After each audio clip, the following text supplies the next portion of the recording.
अब गमले में भी उगाइए आम के पेड़। वैज्ञानिकों ने खोजी आम की बेहद बौनी प्रजाति। भारतीय कृषि अनुसंधान परिषद के वैज्ञानिकों ने करीब 30 साल पहले जब आम्रपाली आम के पौधे को सफलतापूर्वक विकसित किया था तो एक नई क्रांति की शुरुआत हुई थी।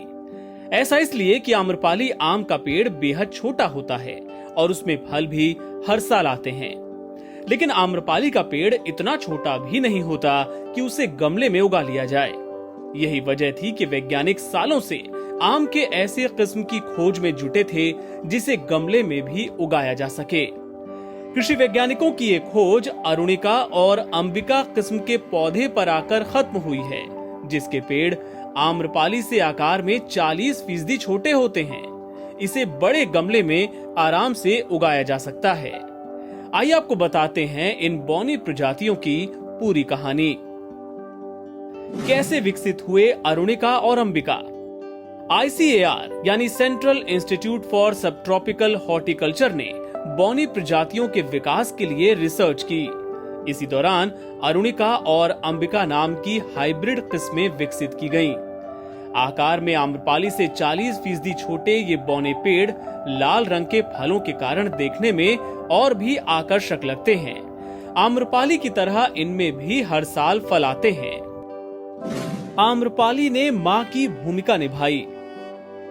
आम्रपाली आम के विकास में दक्षिण भारतीय किस्म नीलम ने पिता का रोल अदा किया था।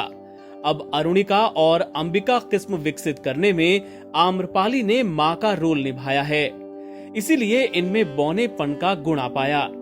दिलचस्प बात यह है कि अरुणिका अपने नाना की तरह बौने आकार की है। आम्रपाली और वनराज से अरुणिका का जन्म हुआ, जबकि आम्रपाली और जनार्दन पसंद से अंबिका की उत्पत्ति हुई।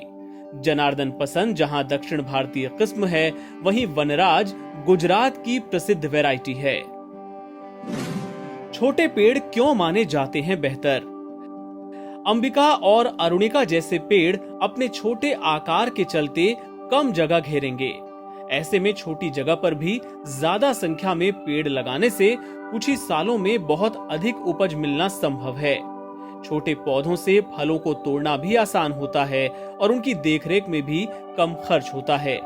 वहीं दूसरी ओर बड़े पेड़ों से फल तोड़ने के दौरान कई बार वो नीचे गिरकर खराब हो जाते हैं। फलों की गुणवत्ता बनाए रखने के लिए उन्हें सही समय पर बहुत सावधानी के साथ हाथ से तोड़ने की जरूरत होती है और ये छोटे आकार के पौधों के साथ ही संभव है।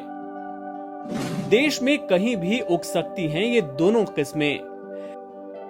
वैज्ञानिकों ने अपने शोध में पाया कि देश भर के अधिकतर स्थानों पर इसे सफलतापूर्वक उगाया जा सकता है, चाहे वो उत्तराखंड की आबोहवा हो या फिर उड़ीसा के समुद्र तटीय क्षेत्र के बाग। अंबिका किस्म गुजरात, महाराष्ट्र और आंध्र प्रदेश सहित कई प्रदेशों में कामयाब रही और खूब फल देती है। NBT ऑनलाइन के लिए शिशिर चौरसिया की रिपोर्ट।